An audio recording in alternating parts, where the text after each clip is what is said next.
Olá, bem-vindos ao Diálogo Brasil. Hoje vamos falar de uma dura realidade nacional. Segundo o IBGE, quase 13 milhões de pessoas estão sem trabalho. Ou seja, se a gente contasse cada dedo das mãos como se fosse 1 milhão, ainda faltariam dedos para representar o número de desempregados. Como as eleições de outubro podem transformar a situação do mercado de trabalho? Nós vamos analisar esse cenário com o doutor em economia Flávio Castelo Branco, gerente executivo de política econômica da CNI, a Confederação Nacional da Indústria, e com o doutor em ciência política Alexandre Sampaio Ferraz, técnico do DIESE, o Departamento Intersindical de Estatística e Estudos Socioeconômicos. Mas antes de começar a nossa conversa, vou chamar a jornalista Graciele Bittencourt. Ela preparou alguns dados bem atuais e vai mostrar para a gente a quantas anda o desemprego no Brasil. Maranhão, o desemprego bateu na porta de muitas famílias brasileiras. De acordo com a última pesquisa do IBGE, 12,9 milhões de pessoas estão sem trabalho.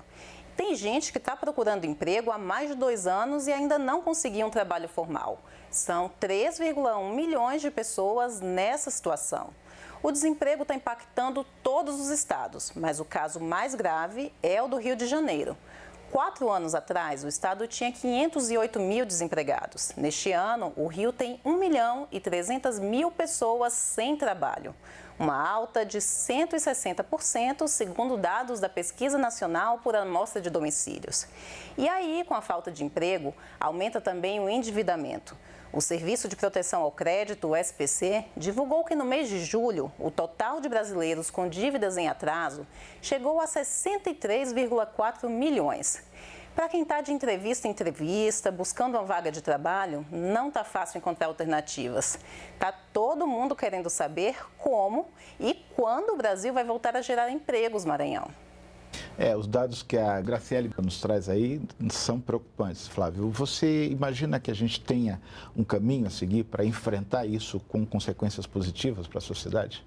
Bem, o emprego é consequência da atividade econômica. Quer dizer, as empresas geram novos empregos quando elas crescem, quando elas vendem mais, quando produzem mais e quando principalmente investem mais.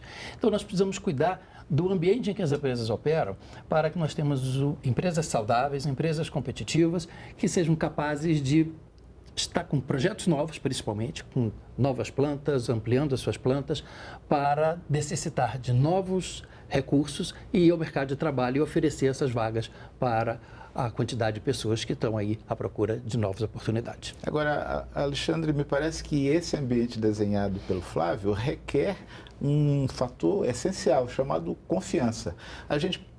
Você acredita que nesse momento é possível ter a confiança de que nós vamos alcançar esse cenário aí desenhado pelo Flávio? Eu acho que um dos grandes desafios do próximo presidente da República é construir esse ambiente de confiança que faça novamente o empresariado poder investir na geração de empregos e na produção. Como o Flávio observou, a gente tem duas variáveis importantes para a geração de empregos, né?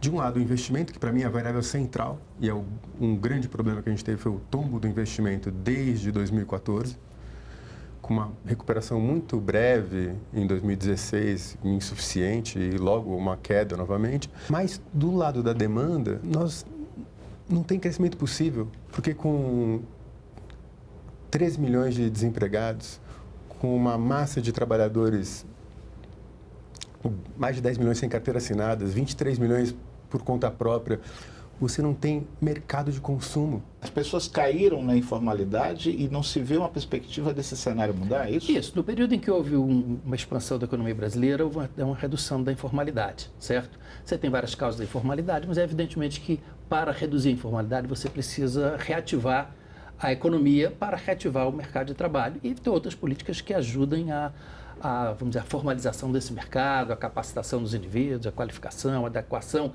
dessa qualificação às novas necessidades, em virtude das transformações tecnológicas e das formas de operar.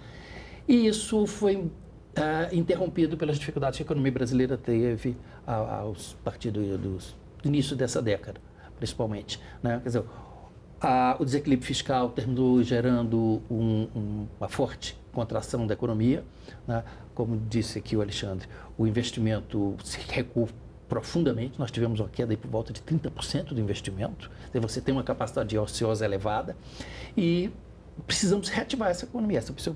A confiança é um elemento fundamental, mas a confiança, quer dizer, com perspectivas de que a economia volte nos trilhos novamente.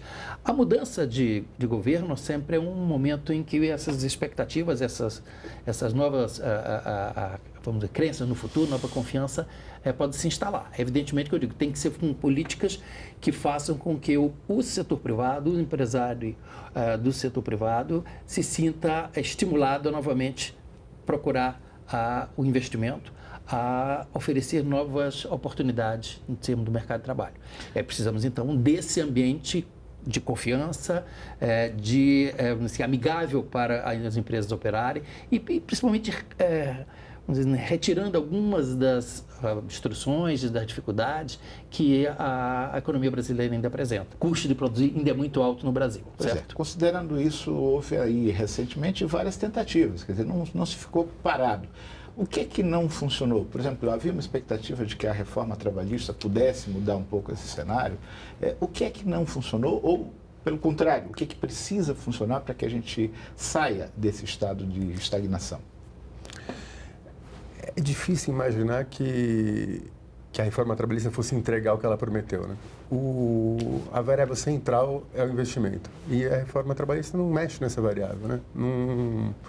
Não cria esse ambiente. Na verdade, a reforma trabalhista possibilitou várias formas novas de precarização do trabalho, sem gerar nenhum emprego. Eu acho que com as leis antigas que a gente tinha, né, que deveriam ser e devem ser atualizadas, mas nós tivemos muita geração de emprego durante uma década e tivemos uma formalização significativa da mão de obra. Não era esse o entrave para a geração de emprego. Eu acho que do lado do ambiente de negócio, realmente o Brasil precisa evoluir muito, né? A gente tem uma estrutura tributária, por exemplo, que é terrível para as empresas, né?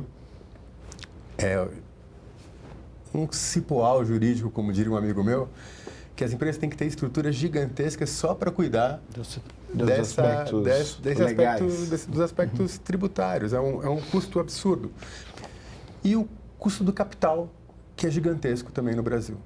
Olha, Alexandre, eu vou aproveitar esse momento. A gente vai ouvir agora a economista Maria Andréa Parente Lameiras, que é pesquisadora do IPEA, o Instituto de Pesquisa Econômica Aplicada. Ela aponta como saída para o desemprego a construção de um pacto social. Vamos acompanhar. A gente teve uma crise forte, a gente está começando a sair dessa crise e o que vai fazer com que a gente saia mais rápido ou menos rápido dessa crise é justamente essas propostas desse novo governo que será eleito. Ele tem que ser capaz de propor uma agenda, né, positiva, com as reformas que o país precisa, para que isso possa trazer de volta a confiança na economia brasileira, porque os investimentos e, consequentemente, o emprego só vai voltar se o empresário tiver confiança de que a gente está, de fato, entrando num novo ciclo de 4 anos, com responsabilidade fiscal, com regras fixas, com regras que vão se manter ao longo do tempo. A palavra-chave nesse momento é um pacto social para trazer de volta a confiança na economia brasileira. Flávio, a gente já ouviu várias vezes aí no passado recente falar de pacto. Esse pacto, ele é nos moldes antigos ou é um novo conceito de pacto que a gente está falando? Eu, que sou economista, não sou cientista político para falar do pacto. O pacto, na verdade, tem que ser a estabilidade democrática, onde as questões que restringem o nosso crescimento possam ser discutidas de uma forma ampla e aberta. Eu acho que a oportunidade está dada. Evidentemente que nós precisamos ter líderes que conduzam a essa vamos dizer, essa discussão, a essa agenda construtiva para o Brasil.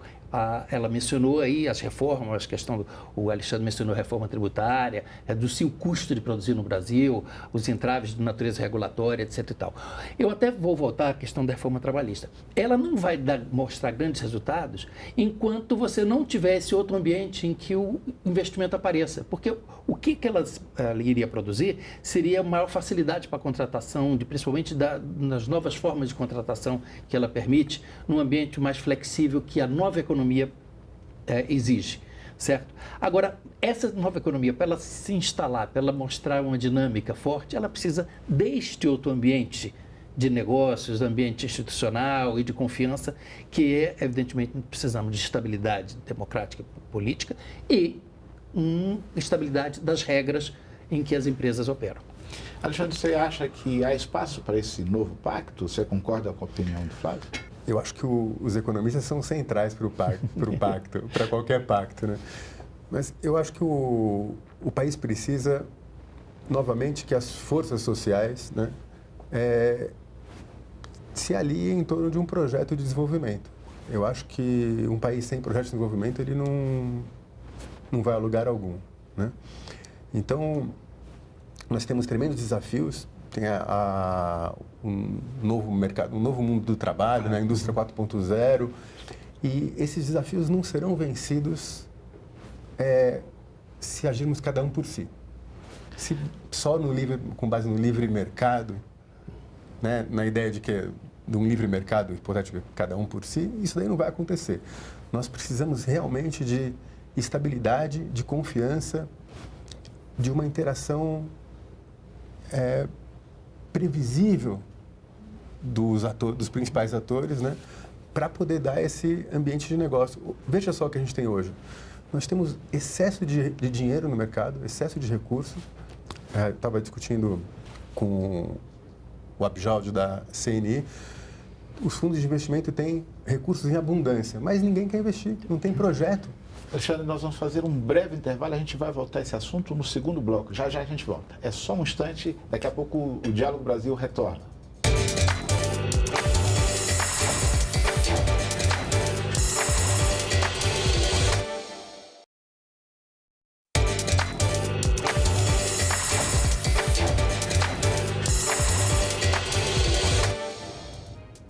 O Diálogo Brasil está de volta com a conversa sobre o desemprego crescente no país. Alexandre, antes da gente fechar o primeiro bloco, você dizia que há recurso. Quer dizer, não é falta de recurso, é falta de segurança para fazer esse recurso produzir um cenário diferente? Exatamente. Há recurso, há abundância de recurso. Apesar dele ser um recurso caro, né, o empresário brasileiro está numa desvantagem tremenda com o empresário lá fora, por isso que muitos brasileiros têm procurar abrir empresas fora, né? Porque o custo do capital é muito mais baixo. Há abundância de mão de obra, mas não se investe. Não se investe porque não existe essa segurança. Infelizmente, o Brasil entrou numa espécie de um conflito inacabável, como se não estivéssemos todos no mesmo barco, como se a gente pudesse abdicar desse país, né? E pensar só em nós mesmos. O empresário hoje, para o empresário, é mais racional manter o recurso dele em títulos públicos, manter no mercado financeiro, do que aplicar na produção. Na geração de emprego. Aproveitando essa deixa que você está dando, a gente vai ouvir agora a opinião do Cimar Azeredo, que ele destaca o problema da informalidade. Vamos ver. Em 2013, 2014, nós tínhamos cerca de 36 milhões de pessoas trabalhando com carteira de trabalho assinada. Agora, segundo os dados da PNAD contínua, o último dado divulgado pelo IBGE mostrou que esse número está em torno de 32 milhões, ou seja, é o menor índice da série. Isso aconteceu também em São Paulo, no Rio e em vários outros estados. Consequentemente, o resultado disso, o efeito colateral disso, é as pessoas buscarem, né, a informalidade. E aí as pessoas buscaram o comércio, serviço de alimentação, trabalhar como motorista de aplicativo. A maioria dessas pessoas que estão hoje na informalidade, né, chegando aí quase 40 milhões de brasileiros, você tem um grande número de pessoas que não estão sob a proteção social, ou seja, não estão contribuindo com a Previdência. No médio, no longo prazo, isso é ruim para quem está na informalidade e é ruim para o país, porque de alguma forma essa conta tem que ser paga. Flávio, esse é outro dado preocupante, né? Somando o aspecto que o Alexandre falava do recurso que fica retido pela insegurança, as pessoas terminam caindo numa informalidade que gera mais insegurança e gera falta de perspectiva futura, não é isso? Exatamente. Ele fez até uma ponte aí agora do nosso problema conjuntural, da recessão, um problema conjuntural que já dura muito tempo, mas ela tem características mais conjunturais, da questão estrutural da economia brasileira, que precisa voltar a crescer, gerar mais empregos, inclusive para equacionar problemas como o da Previdência Social. Nós temos um déficit muito grande na Previdência Social, que precisa ser equacionado, evidentemente, com mudanças na legislação, na questão de benefícios, por exemplo, a introdução de uma idade mínima, o brasileiro se aposenta bastante cedo, mas precisamos também que o país retome o ritmo de crescimento e faça com que as pessoas entrem no mercado formal, esse mercado que contribui para a Previdência Social, que financia a Previdência Social. Porque senão a saída para a informalidade é péssima, porque ela drena, inclusive, os recursos que a própria Previdência Social precisa para equilibrar suas contas. Alexandre, a gente falava um pouco antes do programa conversar sobre a questão do esgarçamento do tecido social. As pessoas estão desesperançosas, há um número muito significativo de pessoas que desistiram de procurar emprego. Isso é uma questão central que precisa ser atacada? Isso é uma questão central. O Brasil não tem gerado emprego, é pífio geração de emprego e a precariedade no mercado de trabalho e o desalento é terrível para a sociedade. Hoje o desemprego só não cresce mais, só tem caído, na verdade o desemprego não tem caído nada, porque tem aumentado o desalento. As pessoas saem do mercado de trabalho, aí no dia que o pesquisador vai lá, ela fala assim, não procurei emprego, mas ela está desempregada. Ou está num subemprego, ou está num emprego que ela está trabalhando menos horas do que ela gostaria de trabalhar. Essa pessoa que está na informalidade, é um problema estrutural do Brasil, né, mas é gritante, porque 1/3 das pessoas empregadas praticamente no setor privado trabalham sem carteira assinada. Esse não é nem o conta própria, né? A pessoa que trabalha sem carteira assinada. Essa pessoa não tem proteção social nenhuma, ela não contribui para a Previdência, ela não recolhe FGTS, ela não vai pagar impostos relativos a isso, a folha, nada, ela não tem nenhuma perspectiva de se aposentar. Então, isso daí é um problema que a gente está gerando para o futuro a todo momento no Brasil. Nós temos que pensar urgentemente em instrumentos para retomar a formalização da mão de obra, para retomar o emprego formal, e isso é vital. Agora, você quer ver um aspecto também que é mais contundente? A nossa equipe foi às ruas conversar com jovens. Vamos saber quais são as dificuldades de quem busca o primeiro emprego. A maior dificuldade que o jovem tem hoje, assim como tantos outros no meio dessa crise, é a falta de oportunidades no mercado de trabalho. Não é? Graças a Deus nós temos a lei da aprendizagem que possibilita que o jovem tenha uma vaga disponível, porque a partir de um determinado número de funcionários a empresa é obrigada a dar uma oportunidade para ele.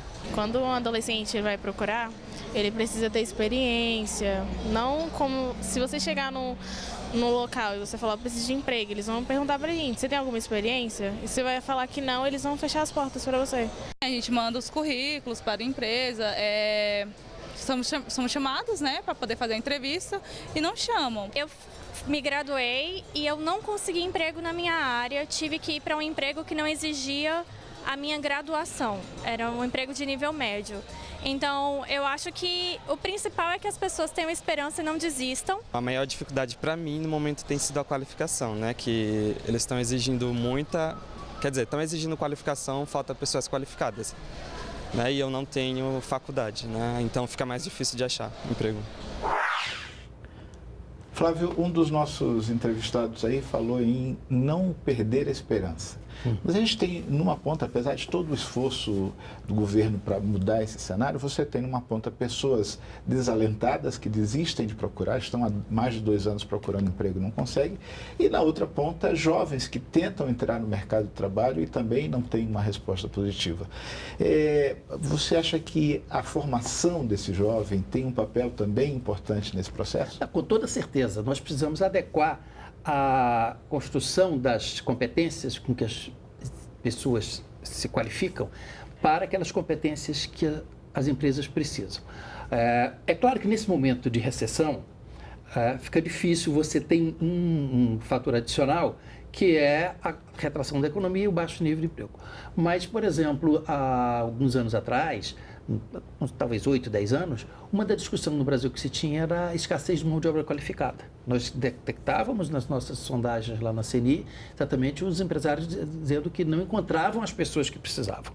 Ou seja, há um descompasso entre a formação que o mercado precisa e a qualificação que as pessoas têm. É claro que isso, no momento, ele é sobrepujado pela recessão, que faz com que não haja demanda por mão de obra, mesmo a qualificada, que encontra dificuldades de se posicionar, como a entrevistada colocou. Agora, nós temos que pensar, no caso da educação, a longo prazo, porque o Brasil vai voltar a crescer, com certeza, não sei se já no ano que vem, mas em algum momento vai voltar a crescer, e à medida que o crescimento se acelerar, a questão da qualificação da mão de obra vai aparecer. E você pode ter aí sim um descompasso entre o volume de pessoas que procuram emprego e a qualificação que o mercado quer que elas levem para esse mercado. E isso a gente precisa adequar. As escolas, a educação básica, as escolas de formação, politécnicas, precisam desenvolver as competências que o mercado, que as empresas precisam, que vem mudando com a tecnologia e com as formas de gestão. Agora, partindo do raciocínio que você faz de que não há crise que dure para sempre, a gente está às vésperas de uma eleição nacional. Do que a gente tem visto em termos de propostas para enfrentar esse problema? Você acha que a gente tem boas propostas? Os candidatos estão tratando isso com um nível além da superficialidade, ou a gente está batendo na mesma tecla sempre? O meu pressentimento, não sei o do Flávio, mas é que os candidatos ainda mostraram pouco das propostas concretas que eles têm para estimular o desenvolvimento e a geração de emprego. Eles estão muito preocupados no momento em atacar o problema fala da Previdência, da crise fiscal, ou fala da questão da reforma trabalhista em si, mas eu acho que tem poucas propostas concretas para efetivamente gerar emprego, fazer com que o empresariado volte a investir. Na minha visão, por exemplo, a crise fiscal ela não é central nisso. Atacar a crise fiscal pode ser contraprodutivo para o crescimento. Óbvio que é uma preocupação, não podemos voltar à situação, não podemos continuar na situação que a gente está de crise fiscal, mas também o setor privado, ele não pode ser tão Estado dependente para que a gente volte a crescer, né? A gente fala, o Estado cresceu demais, mas na verdade é que estamos com capacidade ociosa, o Estado não pode investir, por que o setor privado não investe? Flávio, a gente está com o nosso tempo já chegando ao final, mas eu não queria fechar essa conversa sem que você desse um parâmetro dessa resposta aí. As empresas não investem porque elas estão ainda com as perspectivas negativas em relação ao futuro, pelo menos o curto e médio prazo. Né? A capacidade ociosa existe, então não existe grande necessidade de você investir para o curto prazo, mas para uma trajetória de crescimento sustentado, com toda certeza, e ela tem que ser alavancada no crescimento do investimento privado, porque o setor público não tem condição. Nós estamos no 5º ano de déficit público. Não tem de onde o setor público tira recursos para investimento. Então, nós temos que criar o ambiente para que o setor privado se sinta atraído a fazer novos investimentos e gerar empregos. Olha, eu agradeço muito a participação dos senhores e espero que a nossa conversa tenha contribuído para tornar um pouco mais claro esse assunto lá para quem está nos assistindo. E se você quiser saber mais sobre o nosso programa, entre no site da TV Brasil. Eu te espero na segunda que vem, às 10h15 da noite. Até lá!